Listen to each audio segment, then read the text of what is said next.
धन्यवाद पार्टीका कमरेडहरू र पत्रकार साथीहरू। हामी पार्टीको 8औं राष्ट्रिय महाधिवेशन सम्पन्न गरिसकेपछि तुरुन्तै केन्द्रीय समितिको बैठक बसेर देशभरि भेला प्रशिक्षण गर्ने योजनामा थियौं, तर कोभिडको कारणले र देशको राजनीतिक घटनाक्रमको तीव्रता या संवेदनशीलताको कारणले हामीले समयमै त्यसो गर्न सकेका थिएनौं। अहिले भर्खरै 8औं राष्ट्रिय महाधिवेशन पछिको केन्द्रीय समितिको बैठक सकेपछि अनि हामीले 2 महिने चुनावी अभियानको कार्यक्रमको सम्प्रेषण गर्ने सन्दर्भमा केन्द्रीय समितिको निर्णय अनुसार हामी विभिन्न प्रदेशमा प्रदेश स्तरीय भेला प्रशिक्षणको कार्यक्रममा संलग्न छौं। त्यसै अन्तर्गत 4 दिन अगाडि बागमतीमा अनि कर्णालीमा हिजो मात्रै हामी फेरि नुवाकोटमा एउटा विशेष पुनर्पोस्ट बहादुर बोगटीको कार्यक्रम थियो, त्यो सकेर आज यो प्रदेश नम्बर 1 मा भेला प्रशिक्षणको लागि आएका थियौं। पहिलो कुरा त म यही जानकारी गराउन चाहन्छु। अब दोस्रो कुरा, अब निर्वाचन आउँदैछ अगाडि र निर्वाचनको तयारीमा सबै पार्टीहरूले आफ्नो ढङ्गले अब कार्यक्रमहरू अगाडि बढाइराखेकै छन्। हामी पनि अब यो भेला प्रशिक्षण पछि तलैसम्म गाउँ-गाउँमा टोल-टोलमा जनताको घर-घरमा जाने र जनतालाई हाम्रो पार्टीका नीति योजना कार्यक्रमको बारेमा बुझाउने त्यो 2 महिने अभियान बनाइएको छ। त्यो अभियान सुरु हुनेवाला छ र यो निर्वाचन प्रक्रियामा यथार्थमा एजेन्डाको हिसाबले भन्ने हो भने अहिले नेपालको संघीय लोकतान्त्रिक गणतन्त्र, समावेशी लोकतन्त्र, धर्मनिरपेक्षता लगायतको विषयमा निरन्तर सङ्घर्ष गरेर त्यसलाई स्थापित गर्ने प्रमुख दलको रूपमा नेकपा माओवादी केन्द्र एकातिर छ भने हिजो यो परिवर्तनलाई कुनै तरिकाले रोक्न खोज्ने वामपन्थी भित्रको एमाले लगायतका गुट अर्कातिर छन् र यो प्रतिस्पर्धा परिवर्तनलाई अझ संस्थागत गर्ने, अझ विकसित र परिमार्जित गर्ने विचार,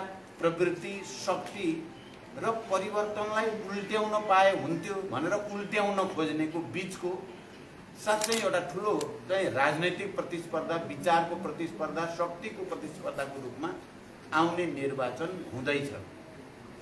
तपाईँ हामीले सबैले भोग्यौं कि गत साल झन्डै प्रतिनिधि सभालाई असंवैधानिक र अलोकतान्त्रिक तरिकाले विघटित गर्ने र यो प्रक्रिया विघटनसँगै नेपाली जनताले लामो सङ्घर्ष र बलिदानपछि प्राप्त गरेका उपलब्धि नै उल्टिने हुन् कि संघीयता के हुने हो, गणतन्त्र के हुने हो, धर्मनिरपेक्षता के हुने हो, समावेशिता जसले नेपालका लामो समयदेखि राज्यबाट उपेक्षित र विभेदमा पारिएका वर्ग, जाति, क्षेत्र, लिङ्ग, समुदायलाई जो समावेशिताको मान्यता अन्तर्गत संविधानकै व्यवस्था गरेर अगाडि बढाइएको छ त्यो नै धरापमा पर्ने हो कि भन्ने जस्तो पनि स्थिति भोगियो र देशभरि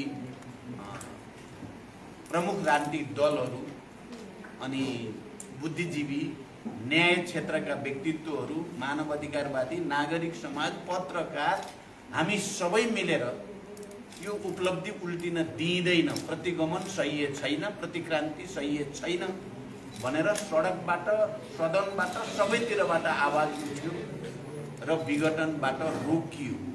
ती विघटनकारी विचार र विघटनकारी शक्तिहरू अहिले पनि विघटनकै पक्षमा छन्। यो कुरा बुझ्न जरुरी छ भन्ने हामीलाई लाग्छ। अहिले तपाईँ हामी हेर्यो भने बिना कुनै प्रमाण, तथ्य, तर्क सदन अवरुद्ध भएको भएकै छ, जसले पटक पटक प्रतिनिधि सभा विघटन गर्ने दुस्साहस गरे। त्यही शक्तिले अहिले सदन चल्नै नदिने, सदन चल्नै नदिनुको पछाडिको तर्क अर्को पार्टी बन्यो, सभामुखले पार्टी फुटाउन चाहिँ सहयोग गर्यो भन्ने तर्क कुनै तर्कै होइन। किनकि 14 जना सांसदको कुरा अदालतमा छ, अदालतको फैसला नआइकन कसैले केही गर्न सक्ने स्थिति छैन। सभामुखले जे गर्नुभएको, सभामुखले संविधान र कानुनको व्यवस्था अन्तर्गत 15 दिनभित्र आफ्नो राय दिनुपर्थ्यो, 13 दिनको दिन दिनुभयो। त्यसकारण त्यहाँ कुनै मुद्दा नै छैन, आधार नै छैन। तर प्रतिगमन र विघटनको पक्षपाती, परिवर्तन विरोधीको रूपमा आफूलाई प्रस्तुत गरेका एमाले त मुख्यतः केपी नेतृत्वको गुट चाहिँ अहिले पनि सदन चल्न नदिएर मैले विघटन गरेको जायजै थियो, सदनले केही नै गर्न सक्दैन भन्ने देखाउन खोज्ने जो अवस्था छ। त्यसकारण आउने निर्वाचन वास्तवमा विघटनकारी शक्ति र परिवर्तनकारी शक्ति, प्रतिगामी शक्ति र प्रगतिवादी शक्तिको बीचमा नै यो प्रतिस्पर्धा हुनेवाला छ। हामी त्यही क्रममा यहाँ आएका छौँ र हामी त्यही प्रशिक्षण गर्दैछौँ। अब अर्को कुरा, यो बीचमा अलिकति तरङ्ग एमसीसी को बारेमा हाम्रो विवाद बहस लामो समय चल्दै आयो र अन्ततः चाहिँ हामीले एउटा व्याख्यात्मक घोषणा सहित सम्झौताकै अङ्गको रूपमा हाम्रो सार्वभौम प्रतिनिधि सभाले त्यसलाई पारित गरिसकेपछि अहिलेलाई यो समस्याबाट हामीले चाहिँ यसको सल्युसन एउटा निक्लेको छ र यदि यो हामीले गरेको व्याख्यात्मक घोषणालाई कार्यान्वयनको क्रममा कहीँ कतै मिनिमाइज गरियो भने त्यही विषय फेरि भोलि आन्दोलनको विषय हुन सक्छ। हामी चाहन्छौँ त्यस्तो नहोस्, व्याख्यात्मक घोषणालाई उचित सम्मान सहित चाहिँ कार्यान्वयनमा जाने विश्वास हामीले लिएका छौँ र यसले समस्याको मूलभूत रूपमा अहिलेलाई समाधान भएको छ र सबै राजनीतिक दललाई अब निर्वाचनतिर केन्द्रित हुन भनेको छ। यद्यपि सबै पार्टीहरूभित्र र हाम्रो पार्टीभित्र पनि यो विषयमा एउटै मत भइसकेको चाहिँ छैन। हामी मतभेद सहित छौँ, तर हामी केमा सहमत र सर्वसम्मत भएका छौँ भने चुनावसम्म यो विषयलाई अब निर्णय त भइसक्यो, पार्टीको कार्यान्वयन पनि भइ नै सक्यो। त्यही यो विषयलाई एउटा अपिल मार्फत एउटै भाषा बनाउने र निर्वाचनपछि यो विषयमा फेरि फोरम चलाएर छलफल पनि गर्ने भनेको हुनाले मानिसहरूलाई लागेको थियो माओवादी पार्टी फेरि फुट्छ कि यही विषयलाई लिएर भन्ने थियो। हाम्रो पार्टी र नेतृत्वको टिमले बडो धैर्यतापूर्वक विवेकसङ्गत ढङ्गले यो विषयलाई हामीले कसरी चाहिँ समाधान गर्ने भन्ने एउटा मौलिक र अलि रचनात्मक र जिम्मेवारपूर्ण चाहिँ हामीले विधि निकालेर यसलाई अहिले समाधान गरेका छौँ र यो विषयलाई हाम्रो भनाइ के छ भने यो विषयको छलफल बहस भोलि जो हामी गर्दैछौँ चुनावपछि, त्यो बहसले सिँगै पार्टीको विचारको स्तर, राजनीतिको स्तर, हाम्रो राष्ट्रिय स्वाधीनता सम्बन्धी हाम्रो बुझाइको स्तर विकास गर्न मद्दतै गर्छ।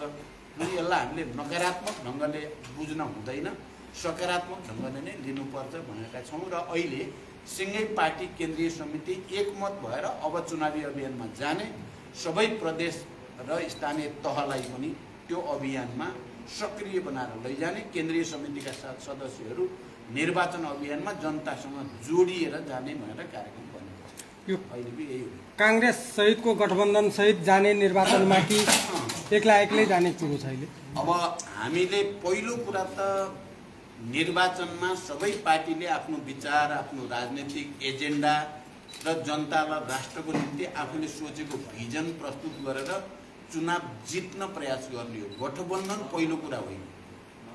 प्रत्येक पार्टीले आफ्नो विचार, राजनीति र मुद्दा अनुसार जनतालाई प्रशिक्षित गरेर उनीहरूको मन जितेर चुनाव परिणाम आफ्नो पक्षमा पार्ने पहिलो र प्राथमिक कुरा हो।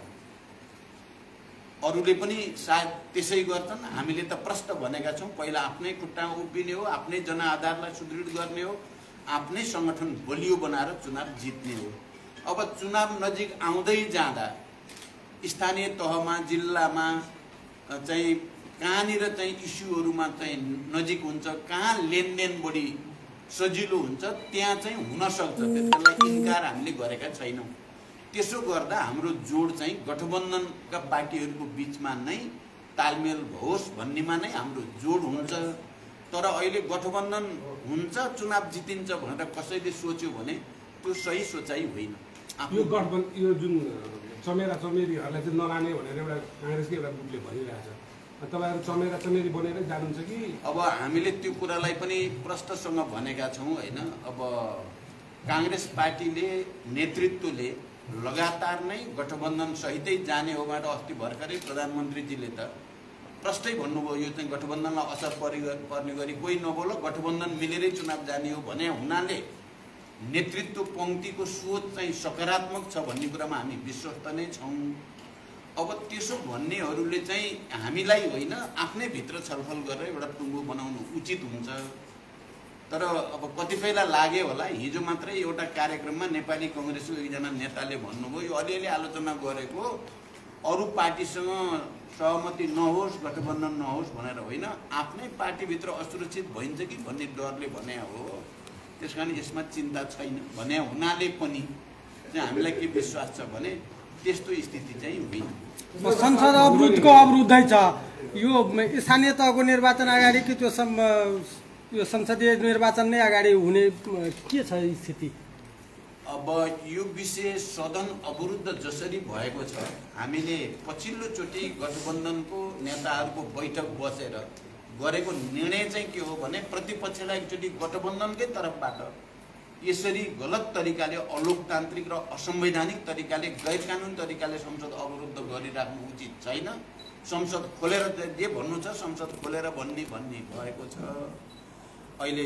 सायद प्रधानमन्त्रीजीले त्यो प्रयास गरि पनि राख्नु भएको छ अब भएन भने के गर्ने भन्ने कुराका दुईटा विकल्प हुन्छन् एउटा त अवरोधकै बीचमा सबै विधेयकहरू पनि अगाडि बढाउँदै लैजाने घोषित स्थानीय चुनाव घोषित मितिमै गर्ने अनि त्यसपछि जाने अब अर्को चाहिँ तपाईले सोधे जस्तो हुन पनि सक्छ तर अहिले त्यस्तो जस्तो स्थिति मैले देखेको छैन किनकि यो नेकपा एमालेमा रङ्गेलीका मेयर सहित केही मान्छेहरू माओवादीको मान्छेहरू प्रवेश गरेका छन् यता दक्षिणी तरिकाले अथवा कुनै गाउँपालिकामा अर्को गाउँपालिकामा गएर एमाले के भन्छ भने अब काङ्ग्रेससँग तिमीहरू नमिल हामीसँग मिल तिमीहरूलाई कतिवटा कतिवटा उपाध्यक्ष दिनुपर्ने माओवादीलाई भन्छ एमाले नै पनि भनिरहेको छ एकातिर माओवादीका मान्छेहरू प्रवेश गरिरहेको छ अर्कातिर गएर माओवादीसँग चाहिँ हामी मिल्नुपर्छ हामी चाहिँ मिल्नुपर्छ वामपन्थी पनि भनिरहेको छ उसले जुन दैत चरित्र देखाइरहेको छ यसप्रति चाहिँ तपाईँका कार्यकर्ताहरू अथवा चाहिँ माओवादीका कार्यकर्ताहरू कति स्पष्ट छन् अथवा अध्यक्ष स्वयं कति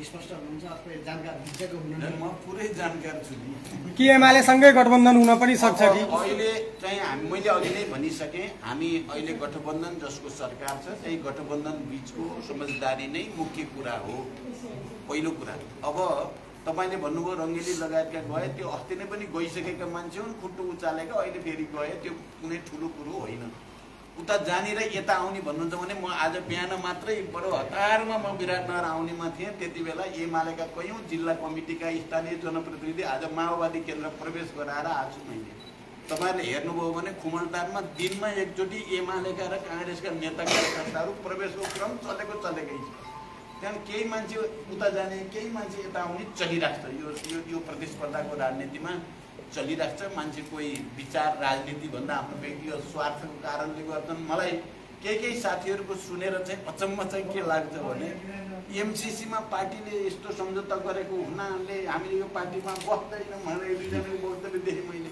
अनि प्रवेश कहाँ गरे भने एमालेमा के विचित्रको कुरा हो यो भन्दा अनौठो लाजमर्दो कुरा के हुन्छ जानु नि बरु किरणजी कहाँ विप्लवजी कहाँ जानु नभए नारायण विजुक्सेकोमा जानु मोहन विक्रममा जानु एमसीसीको लगातार विरोध गर्ने चाहिँ सबभन्दा चर्को त संसदमा त नारायण विजुक्सेले गर्नुभएको छ नि हाम्रो के अरे प्रेम सुवाल त्यहाँ गएको भए त विरोध गरेको पनि अर्थ हुन्छ यो एमसीसी चाहिँ अब तपाईले भने जस्तो यो आगामी चुनाव भनेर भन्नुभयो स्थानीय चुनाव पछि हामी त्यति बेला चाहिँ फेरि फेल भयो भने तपाईको यो चाहिँ फेरि के गर्नुहुन्छ फेल भयो भने राजीनामा दिन्छु ढुक्क हुनु जस्तै यो कांग्रेससँगको यो गठबन्धन गर्ने अथवा दलहरू बीच गठबन्धन गर्ने हुँदाखेरि केन्द्र स्तरमा एउटा राजनीतिक संयन्त्र रामचन्द्र पौडेलको नेतृत्वमा छ प्रदेश स्तरमा जिल्ला स्तरमा स्थानीय तह स्तरमा त्यस खालका संयन्त्रहरू बन्छन् कि बन्दैनन् के हुन्छ बनाउने निर्णय भइसकेको छ बनाउने प्रक्रियामा नै छ नेपाली कांग्रेससँग अहिले जस्तै नेपाली कांग्रेसले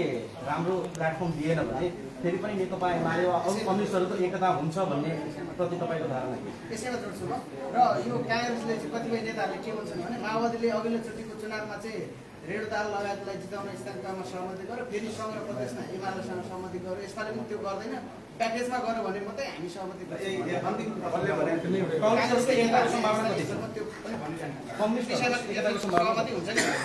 अहिले तत्काल मैले अब फेरि एमालेसँग सहमति हुने सम्भावना कोही कतै देखिएको छैन